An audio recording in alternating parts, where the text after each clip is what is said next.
Robot Shankar மாமா வந்து இன்னைக்கு நம்ம கூட இல்லைன்னு நினைக்கும்போது இன்னும் கூட என்னால் நம்பவே முடியலை. அப்படி ஒரு துயர சம்பவம் நடந்து போச்சு.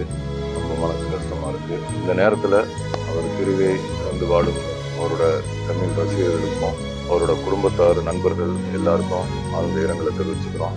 இன்னைக்கு வந்து ரோபோ சங்கர் மாமா அவர்களோட புகழ் அஞ்சலி செலுத்தும் விதமாக எங்களுடைய வடம் பட குழுவினர் எல்லாரும் சேர்ந்து படத்தோட தயாரிப்பாளர் திரு ராஜசேகர் அவர்கள், இயக்குனர் கேந்திரன் அவர்கள், ஒளிப்பதிவாளர் பிரசன்னா அவர்கள், சண்டை பயிற்சி மாஸ்டர் முருகன் அவர்கள் மற்றும் சண்டை பயிற்சியாளர்கள் மற்றும் டெக்னீஷியன், ஆர்ட் டைரக்டர், டெக்னீஷியன், சக நடிகர்கள் எல்லாரும் சேர்ந்து இன்னைக்கு வந்து ஒரு அஞ்சலி செலுத்தும் விதமாக இன்னைக்கு வந்து இந்த ஏற்பாடு பண்ணியிருந்தாங்க.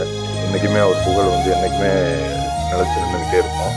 அது மாதிரி அவருக்கு வந்து ஒரு நினைவு செலுத்தும் விதமாக 1000 மரக்கன்றுகள் நடும் இதை வந்து ஏற்பாடு பண்ணியிருக்காங்க பசுமை இந்த ஆலயம் அவங்க. அதனால ரோபோ சங்கர் மாமா அவர்களுடைய அஞ்சலிக்காக அவர்களோட நினைவாக 1000 மரக்கன்றுகள் நடுறதுல ஆரம்பிங்க. இன்னொரு 5 நாள்ல ஒரு நாளைக்கு ஒரு 200 கன்றுகள் வீதமாக ஒரு 5-6 நாள்ல இந்த 1000 மரக்கன்றுகளும் முழுமையா நட்டு முடிக்கப்படும். எங்களுடைய வடக்குழுவினர் சார்பாக அவருக்கு ஆழ்ந்த இரங்கலை தெரிவிச்சுக்கிறோம்.